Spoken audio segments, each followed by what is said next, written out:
Obviously a disappointing result today. What is your take on this game?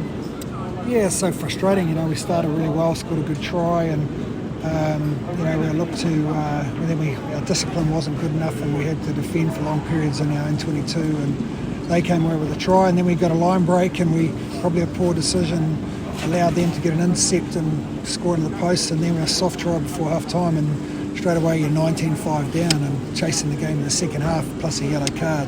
So it's the fact that we aren't good enough to build enough pressure to take our opportunities, and also our discipline is a real worry. So we have to really look at ourselves, because as much as Ospreys deserve that win, I don't think they were that much better than us. And we should be doing a lot better. So we've got a pretty big week ahead of us. We have to find some belief and find some confidence and work on some of these things that are letting us down, because it happened in Munster. Some of it happened last week as well, and it's still happening now. So we're a little bit slow to learn, and we've got to find that win so that we can get some confidence in our game. This tour is always going to be a difficult tour, obviously without some key players in the squad, but it's an opportunity to understand, to get to know the players and to understand where the areas that we're lacking in. Yeah, that's right, it is. But everyone's got their few players out, and we've got a couple of injuries as well that hasn't helped. But I still believe that we've got a good enough squad to do better than what we're doing.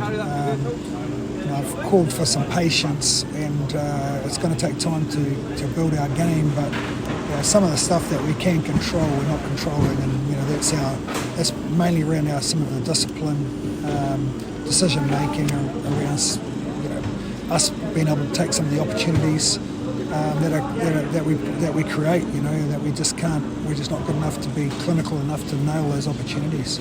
Last match on tour in Italy. An opportunity for the guys to end the tour on a high and get back home. Yeah, and that's right. So this is a really important week for us, and we've been away for 3 weeks, and we haven't had any success. So we've just got to make sure we stick real tight as a group. We'll make sure we prepare them the best we can so that we can see if we can get a result in Italy. But we've got to find that. We've got to find that little bit of spark, and we've got to find that confidence that we need. So we've got to find that in 5 or 6 days, and we've got to make sure we go out and perform really well next week. Thank you, Coach.